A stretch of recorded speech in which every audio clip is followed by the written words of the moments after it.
Hello. Goal namin mag-unbox. Pero yung unahin ko yung mic kasi para magamit namin during sa unboxing video namin. Ayan. Ganda ng background namin, diba? So last vlog, ito yung ginamit ko. Ayan. So TNW pa rin, W16. Pero dahil isang mic lang siya, nahirapan kami mag-share, diba? So bumili na lang ako nung katumbas niya. Same brand pero different ng model, tsaka dalawang mic na. So ito, ngayon pa lang namin siya itatry gamitin. Itong video namin na to, wala pa siyang mic. Ayan. So ito, dalawa na yung mic niya. Ito, ayan. Ayan. Tapos yung sa akin. I-open na namin. Paano ba ito? Yan. Pag nag-ano siya, ilaw. Itong press? Oo. Ayan. So yung susunod ay gagamit namin sa vlogging. Action Pro. Hey. Ayan. Okay. Simulan na natin.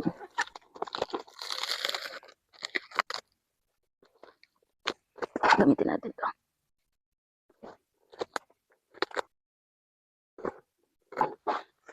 Ayan.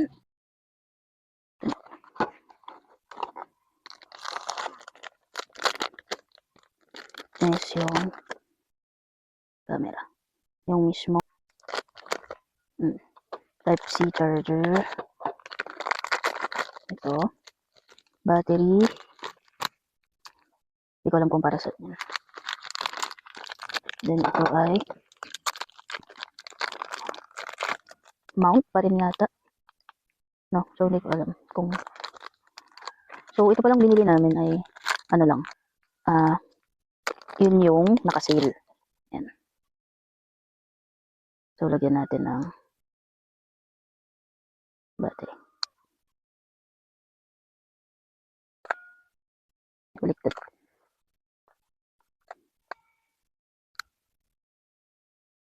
Battery. Ay, then ito, hindi ko pa alam siya gamitin. Ang tanong ay nasaan ang SD card. Yan. So, ito na siya. Ang binili lang namin ay yung standard combo na DJI Action 4. Action 4 lang kasi yun yung naka-sale tsaka afford. Madami kasi tayong bayarin, responsibilidad. So, ito muna. Since ano pa lang, beginner pa lang naman at di namin alam if ganito talaga yung camera na kailangan namin. So, trinay na namin. Actually, yung during that time na nakita namin to na naka-sale, ang may sale parang during that time is yung standard combo. Standard combo lang. Tapos nung nakabili na kami at dumating na, nung chinek ko, may naka-sale na din yung adventure combo. Yun na yung may ibang accessories, yung may, parang ang difference lang yata is 3,000. So, kung maabutan nyo pa yun at parehas nyo kami na beginner pa lang, kailangan lang talaga namin matry yung ganito. Di, try nyo din. Baka sakaling maabutan nyo pa during sa posting ng video namin na ito. Tapos, bumili kami ng separate na SD card. Kasi yung nandun sa DJI mismo is ito 64 gig lang. So, naghanap kami ng iba na sa ibang shop during that time. So, ito siya. Saan ba yun? Ayan. Hindi kita. May kasama siyang adapter. So, nagtitingin-tingin din naman ako online kung ano yung specs. So, sana gumana siya. Ayan. So, i-on natin.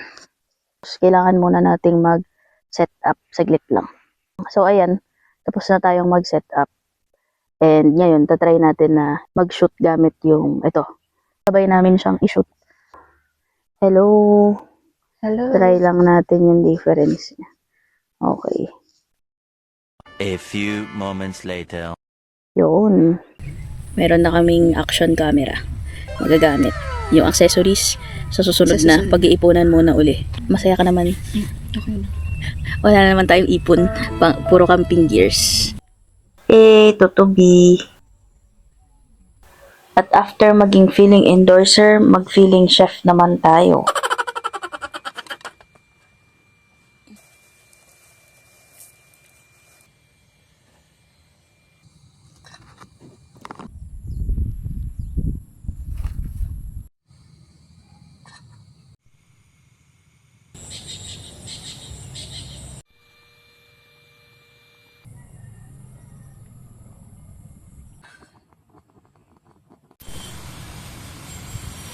Try kong mag-debut dito habang si Randon natutulog.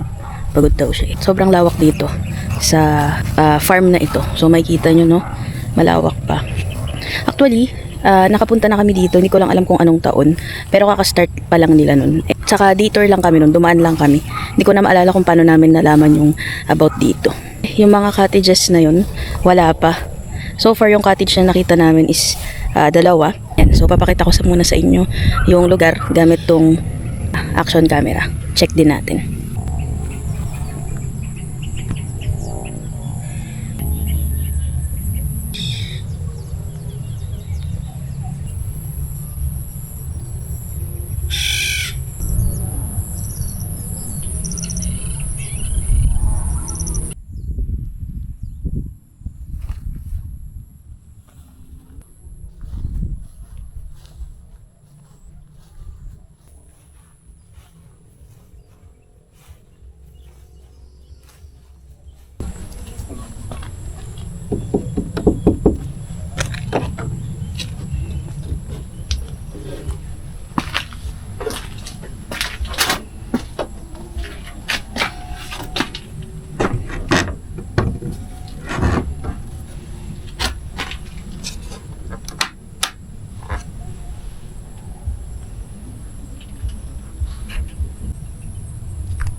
If naghahanap kayo ng pulburon na pangregalo o pangkain at taga San Marcelino lang kayo, pwede nyo kaming i-PM for more info.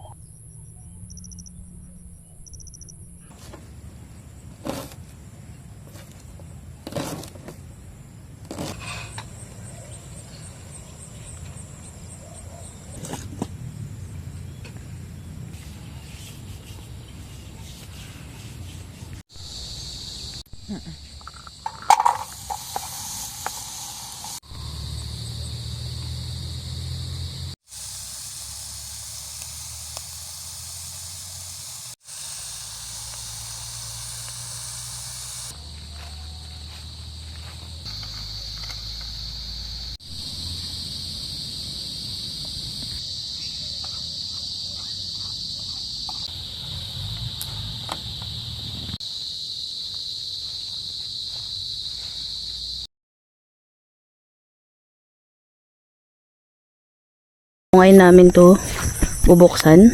Yan. Yung solar light namin. So, ganito siya kakadilim kapag hindi yan yung na-open namin. Then, ito yung pinaka malakas niya. Warm. Sumunod na malakas. Then, ito yung pinakamahina niya. Okay. Sabit lang namin siya dyan sa puno. Ayan. So, time check lang natin.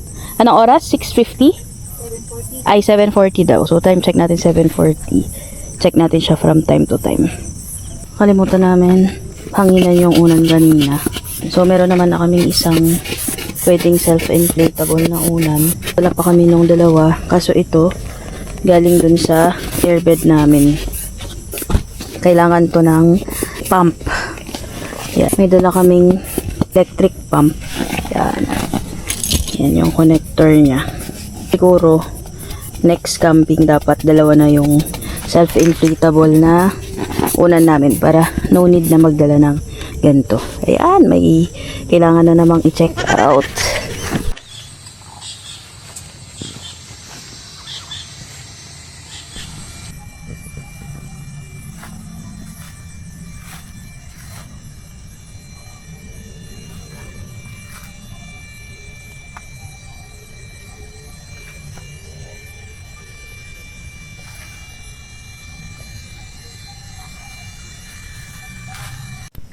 Time check. 9:30 ng gabi. Tahimik. Tahimik naman sa paligid kasi nga solo lang namin yung farm. Wala kaming ibang kasabay. Kaya tahimik. Walang nagkikwentuhan, nag-iingay. Ayun. Dating nagbi-video, okay. Time check. 5:50 ng umaga. Sobrang lamig. Ayan, yung ilaw natin meron pa. Nagpa-fog-fog siya dito. Ayan o, dun o. Grabe. Kaya pala ang lamig.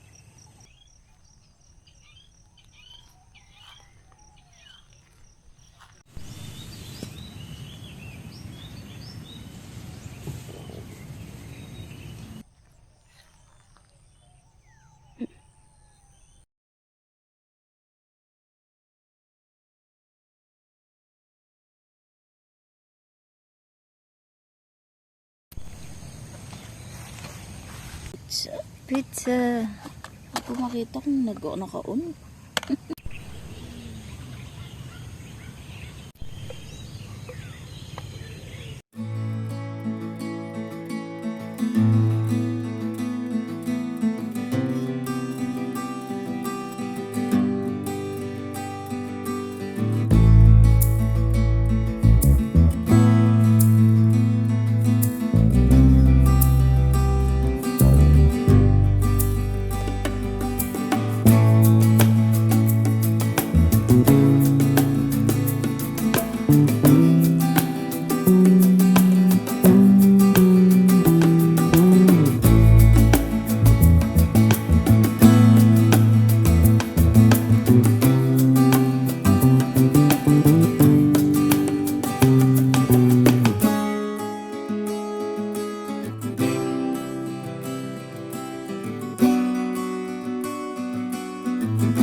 Ayan. Dun sa isang CR kasi is more on CR lang siya. Hindi siya pwedeng mag-shower kasi walang connection ng tubig sa loob. I mean yung para sa timba, ganun. So sabi ni kuya, pag maliligo daw, pwede naman dito. Wait lang, hanapin natin kung saan yung may tubig. Ito. So yan yung may tubig. Yan. Sabi ni kuya, yung caretaker, kung talagang i-request, pwede naman daw siyang magpahiram or magbigay ng timba. Pero since kami, overnight lang, saka malapit lang kami dito sa place nila. So, mamaya pag uwi na lang kami mag-shower. Ayan. So, di din naman siya kalayuan. Okay lang din. Ayan.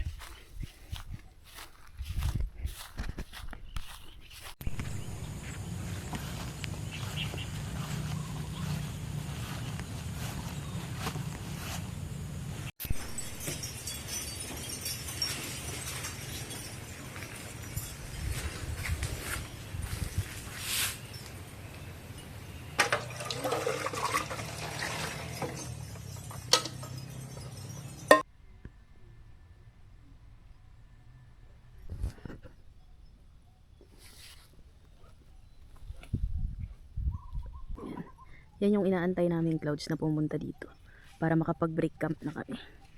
Yan. Nakaayos naman na halos lahat ng gamit namin. Ayan.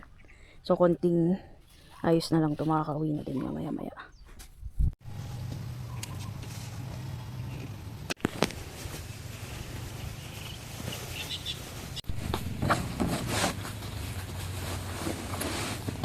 Yan. So, what's up mga kakampit bahay? So, yun, natapos na naman tong linggo na to sa another campsite. Yan.